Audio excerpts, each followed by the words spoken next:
Hello friends, मेरा नाम है दिनेश। मैं एक लैपटॉप टेक्नीशियन हूँ। आप मुझे लैपटॉप रिपेयरिंग एवं लैपटॉप रिपेयरिंग की ट्रेनिंग के लिए कांटेक्ट कर सकते हैं।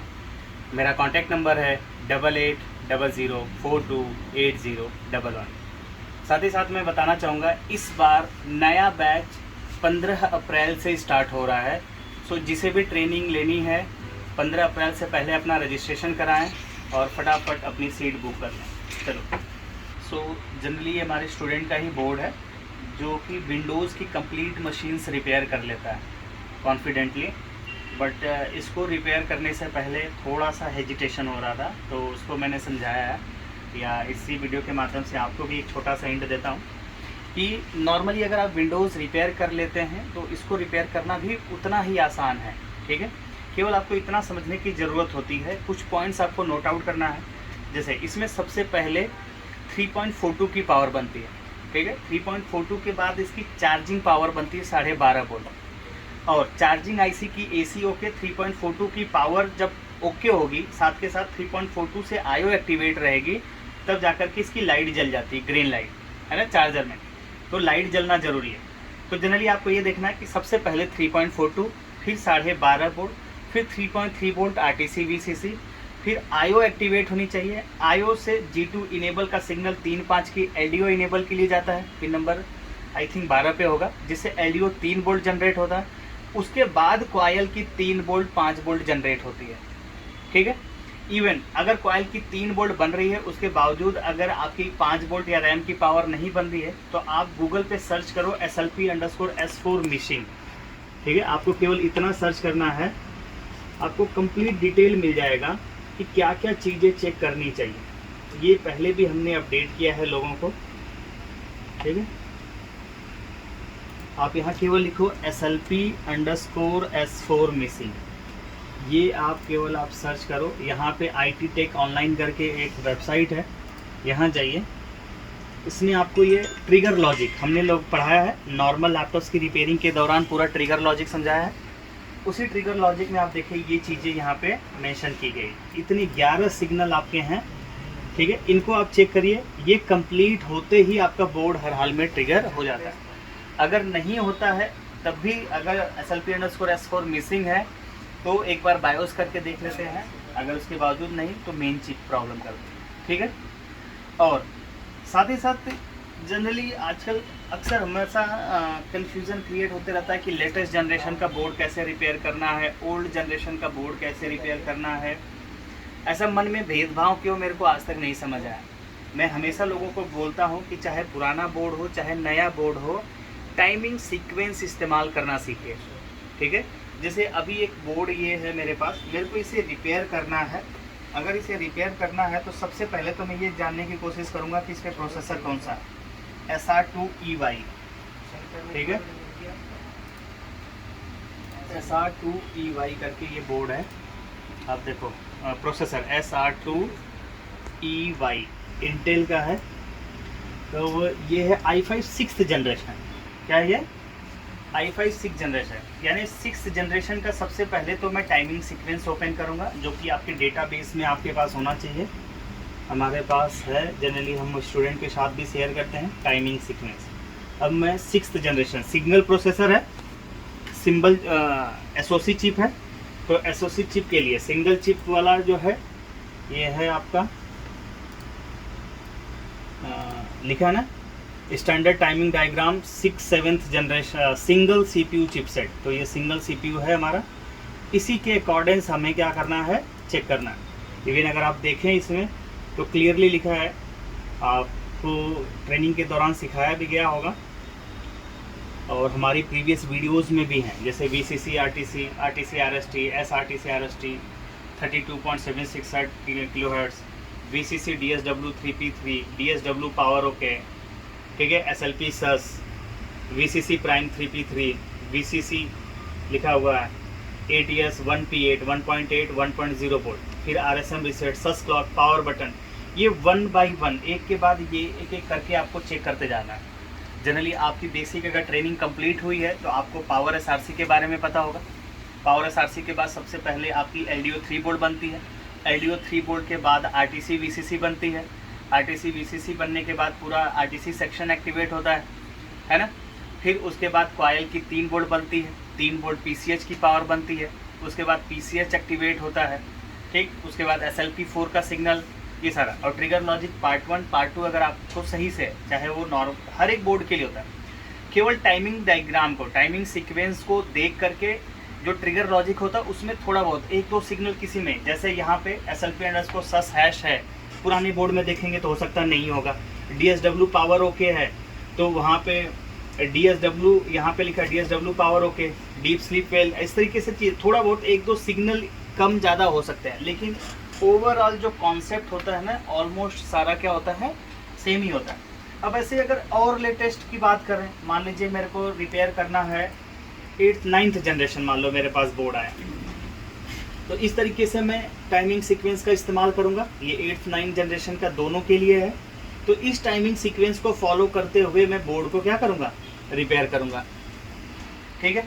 ऐसे ही होता है गेमिंग सीरीज। गेमिंग सीरीज में प्रोसेसर अलग होता है, पीसीएच अलग होता है।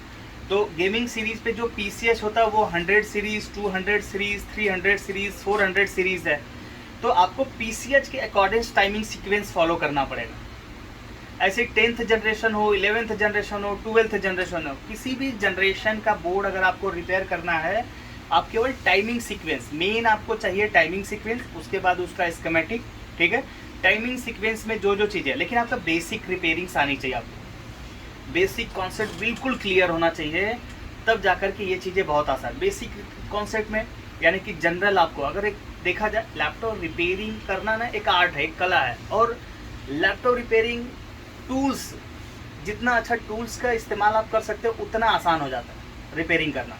और बेसिक कॉन्सेप्ट चाहिए जनरल आपको, register, capacitor, coil, transistor, MOSFET, है ना, आईसी का बेसिक आईसी, डाटा लेवल की आईसी, रेगुलेटर्स का कॉन्सेप्ट पता है, इनको चेक करना पता है, बेसिक मल्टीमीटर यूज़ करना आप जानते हैं, ठीक है। जनरली हम तो ये बोलते हैं कि आप आईसी का बेसिक प्रिंसिपल समझिए, रेगुलेटर का बेसिक प्रिंसिपल समझ लीजिए, और जो बेसिक कंपोनेंट्स है उनको चेक करना सीखिए, ठीक है। फिर फिजिकल देखना सीखिए, माइक्रोस्कोप का इस्तेमाल करके आप फिजिकल देखना सीख लीजिए कि फिजिकल कंपोनेंट में जो डिफरेंस है, ओके कंपोनेंट किस तरीके से होते हैं, और फॉल्टी कंपोनेंट होता है तो बर्निंग मार्क आ जाते हैं, क्रैक्स आ जाते हैं। मल्टीमीटर से बेसिक टेस्टिंग आप सीखिए, बीप करना, कौन से कंपोनेंट बीप करते हैं कौन से नहीं, ठीक है। इतने पे बेसिक अगर आप फिजिकल भी अच्छे से सीखेंगे तो भी बहुत 10% बोर्ड रिपेयर हो जाता है। 10% बोर्ड अगर आपकी शॉर्ट सर्किट होता है तो थर्मल कैमरे की मदद से रिपेयर हो जाते हैं। 10% ऐसे बोर्ड होते हैं कभी ऑन होते हैं कभी नहीं ऑन होते हैं, तो उनके लिए अल्ट्रासोनिक क्लीनर और ओवन का इस्तेमाल कर सकते हैं, ठीक है। रही बात बेसिक प्रिंसिपल, आपको पता चलना होना चाहिए कि कैसे रेगुलेटर वर्क करता है, वो वर्किंग कंडीशन में है या नहीं है।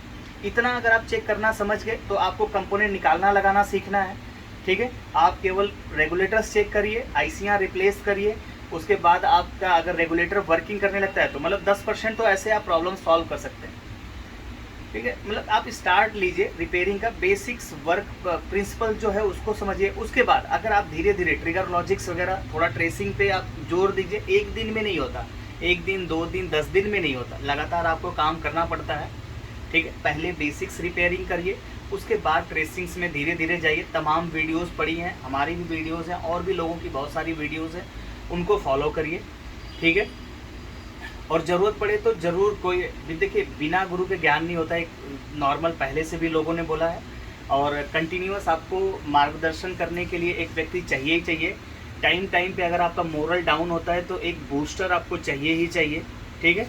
तो इसलिए आप कहीं से भी एक ट्रेनिंग, आप बेसिक ही ट्रेनिंग कंप्लीट करिए जिससे आप बेसिक चीज़ें कॉन्सेप्ट समझ पाएँ।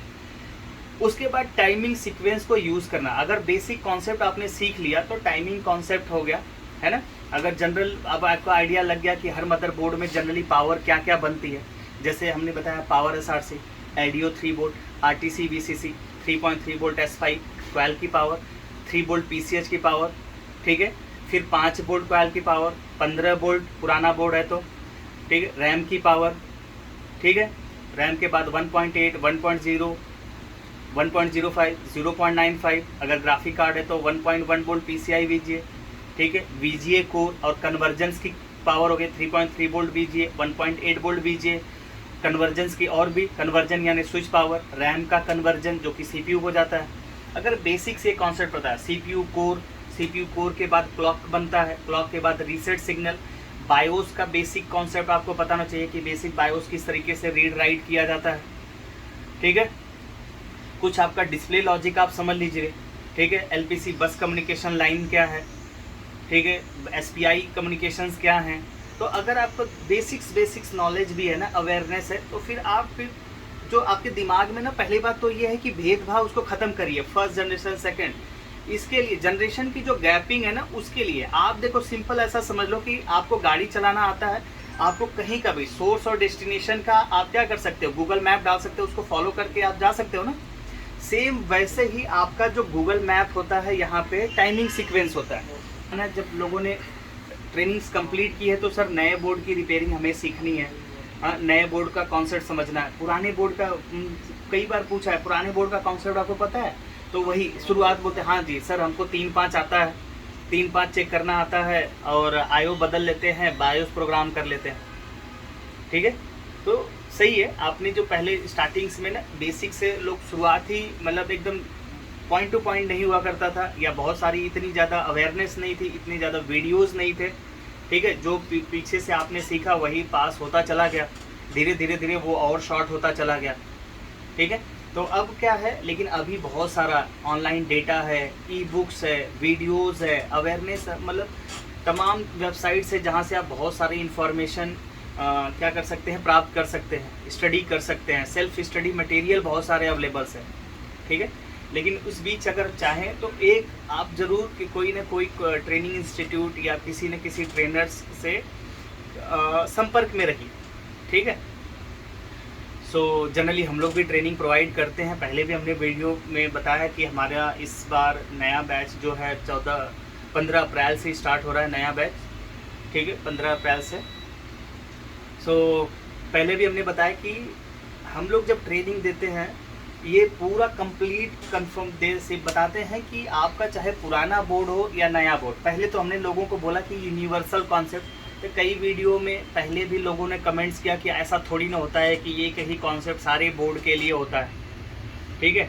लेकिन नहीं, मैं कह रहा हूँ कि हमने पहले भी इस्तेमाल किया है, एक सिंपल बेसिक कॉन्सेप्ट का इस्तेमाल करते हुए, ट्रिगर लॉजिक टाइमिंग सीक्वेंस को फॉलो करते हुए सारे जनरेशन के बोर्ड हम लोग अभी भी रिपेयर कर रहे हैं, ठीक है। देखते देखते आप लोगों ने देखा होगा कि हमारी वीडियोस में भी आप देखेंगे 2017 में हम लोग कहाँ थे और 2024 में आज की डेट में कहाँ हैं। तो ये रिपेयरिंग कहीं ना कहीं रिपेयरिंग करते हुए, ट्रेनिंग प्रोवाइड करते हुए ही इस लेवल तक हम लोग पहुँचे हैं, ठीक है। तो ये जो सफलता की सीढ़ियाँ हम लोग चढ़े हैं, किस तरीके से वो हर एक व्यक्ति के साथ शेयर भी करते हैं, ठीक है, ओपनली शेयर करते हैं। आपका केवल बहुत ही बेसिक से डिफरेंस है, बाकी बेसिक कॉन्सेप्ट अगर आपको पता है तो चाहे वो मैकबुक हो चाहे विंडोज़ है, बल्कि आज की डेट में विंडोज़ रिपेयर करना ज़्यादा टफ है एज़ कम्पेयर टू मैकबुक, क्योंकि मैकबुक की रिपेयरिंग के लिए तो आपको तमाम वीडियोज़ भी मिल जाएंगी और ई बुक्स वगैरह भी मिल जाएंगे, इसका स्कीमेटिक भी मिल जाता है, बोर्ड व्यूअर भी मिल जाता है। हाँ, इसके स्पेयर पार्ट के लिए आपके जेब में पैसे होने चाहिए, ठीक ठाक पैसे होने चाहिए, क्योंकि इसके स्क्रैप बोर्ड, डोनर बोर्ड भी मिनिमम 3000, 4000, 5000, 7000, नए अगर मशीन की बात करें तो 6000 से मिनिमम 6000 से स्टार्ट होते हैं उनके डोनर बोर्ड्स जो सी टाइप के। नॉर्मली अगर पुराने बोर्ड्स हैं तो 2000 से लेकर 3000, 3500 तक मिलता है। तो सारा उसमें मैकबुक की जो रिपेयरिंग से वो टोटली बेस्ड है, टूल्स डिपेंडेंट है और स्पेयर पार्ट की अवेलेबिलिटी।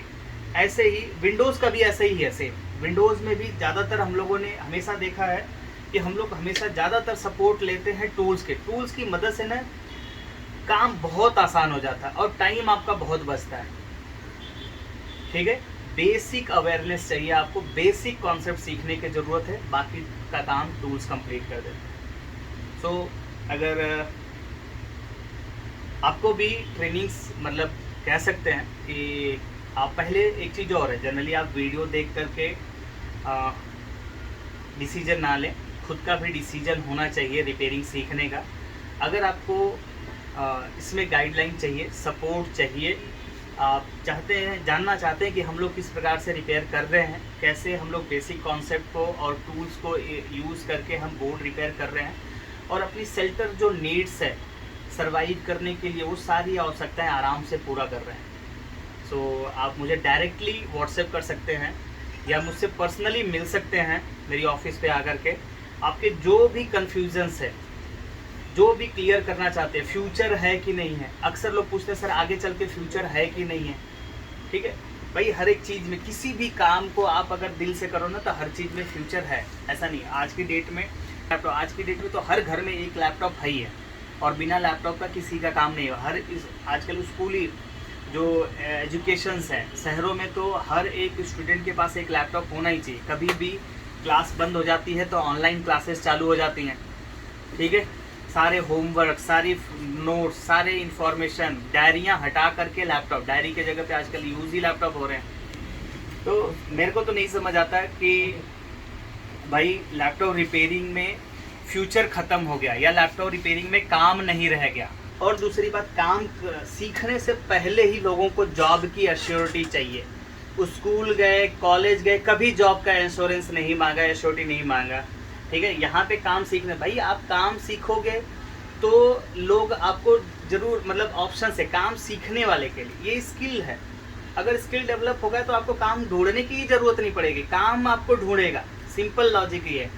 हम लोग कहीं भी बैठ जाए, दुनिया के किसी कॉर्नर में बैठ जाए, हमारे पास लोग आएंगे काम कराने के लिए, क्योंकि हमें वो काम आता है। लोग कह गए, पुराने दादा परदादा कह गए कि अगर हुनर है आपके अंदर काम है, आपके हाथों में, आपके दिमाग में दम है ना, तो लोग ढूंढेंगे आपको। आप जंगल में जाके बैठ जाओ। ठीक है, तो वैसे, और अगर आपके पास काम नहीं, आप चाहते हो केवल सर्टिफिकेट, मुझसे तो बार बार बोलते हैं सर्टिफिकेट सर आप देंगे। भाई क्या होता है सर्टिफिकेट, मतलब किस तरीके? सर्टिफिकेट ना आजकल पान की दुकानों में बिकते हैं। ठीक है, सर्टिफिकेट 10 आप लगा लोगे ना अपनी दुकान में, उससे बोर्ड ना रिपेयर हो जाएगा। या 10 सर्टिफिकेट आप ले लोगे, उससे जाकर के आपको जॉब मिल जाएगा और कंटिन्यू कर लोगे। सर्टिफिकेट दिखा करके आप 3 दिन, 1 हफ्ते काम कर सकते हैं, सालों साल काम नहीं कर सकते। 1 हफ्ते बाद ही आपका ऑनर आपको निकाल देगा। सिंपल बात। काम सीखे, काम सीखने के बाद न आपके पास सर्टिफिकेट हो या ना हो, आपके पास क्वालिफिकेशन हो या ना हो, कोई मायने नहीं रखता। ये स्किल डेवलपमेंट का काम है। मतलब आप अच्छे से अपने आप को सिखाएंगे तो आप ज़रूर काम भी पाएंगे, या आपको बहुत सारी नौकरियां आपके लिए हैं। अगर काम नहीं सीख पाते, केवल कोर्स कंप्लीट करते हैं, तो कोई नौकरी नहीं है आपके लिए, कोई काम नहीं है आपके लिए। सिंपल बात आप समझिए। ठीक है, और लैपटॉप रिपेयरिंग सिखाने का काम मेरा नहीं है, मैं आपको गाइड कर सकता हूँ। सीखने का पूरी जिम्मेदारी, पूरी रिस्पॉन्सिबिलिटी आपकी खुद की होती है।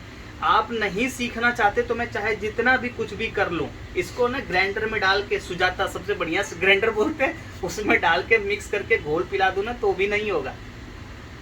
ठीक है, सीखना आपको ही है। सेम वैसे ही जैसे पहली बार आपको बाइक या बाइसाइकिल चलाने का जुनून था ना, आपकी इच्छा थी तो आपने चलाना सीखा। ठीक है, वैसे ही रिपेयरिंग सीखना आपकी मर्जी होगी, आपके अंदर जुनून होगा तो आप सीख पाएंगे। किसी के कह देने पे, बड़े भैया, चाचा, ताऊ, मामा या कोई वीडियो देख करके अगर आप उस टाइम के लिए टेम्परेरी से मोटिवेट हो गए, इससे नहीं होता। परमानेंटली दिल से इच्छा होनी चाहिए, तब पॉसिबल है रिपेयरिंग सीख पाना। और भाई मुझे नहीं पता कि मैं आपको सिखा सकता हूँ कि नहीं सिखा सकता, लेकिन आपको ज़रूर पता होगा कि आप सीख सकते हैं कि नहीं सीख सकते। ठीक है, तो अगर आपके दिल में इच्छा है और आपको पता है कि आप रिपेयरिंग सीख सकते हैं, तो मोस्ट वेलकम है। 15 अप्रैल को मिलते हैं। तब तक के लिए बाय बाय।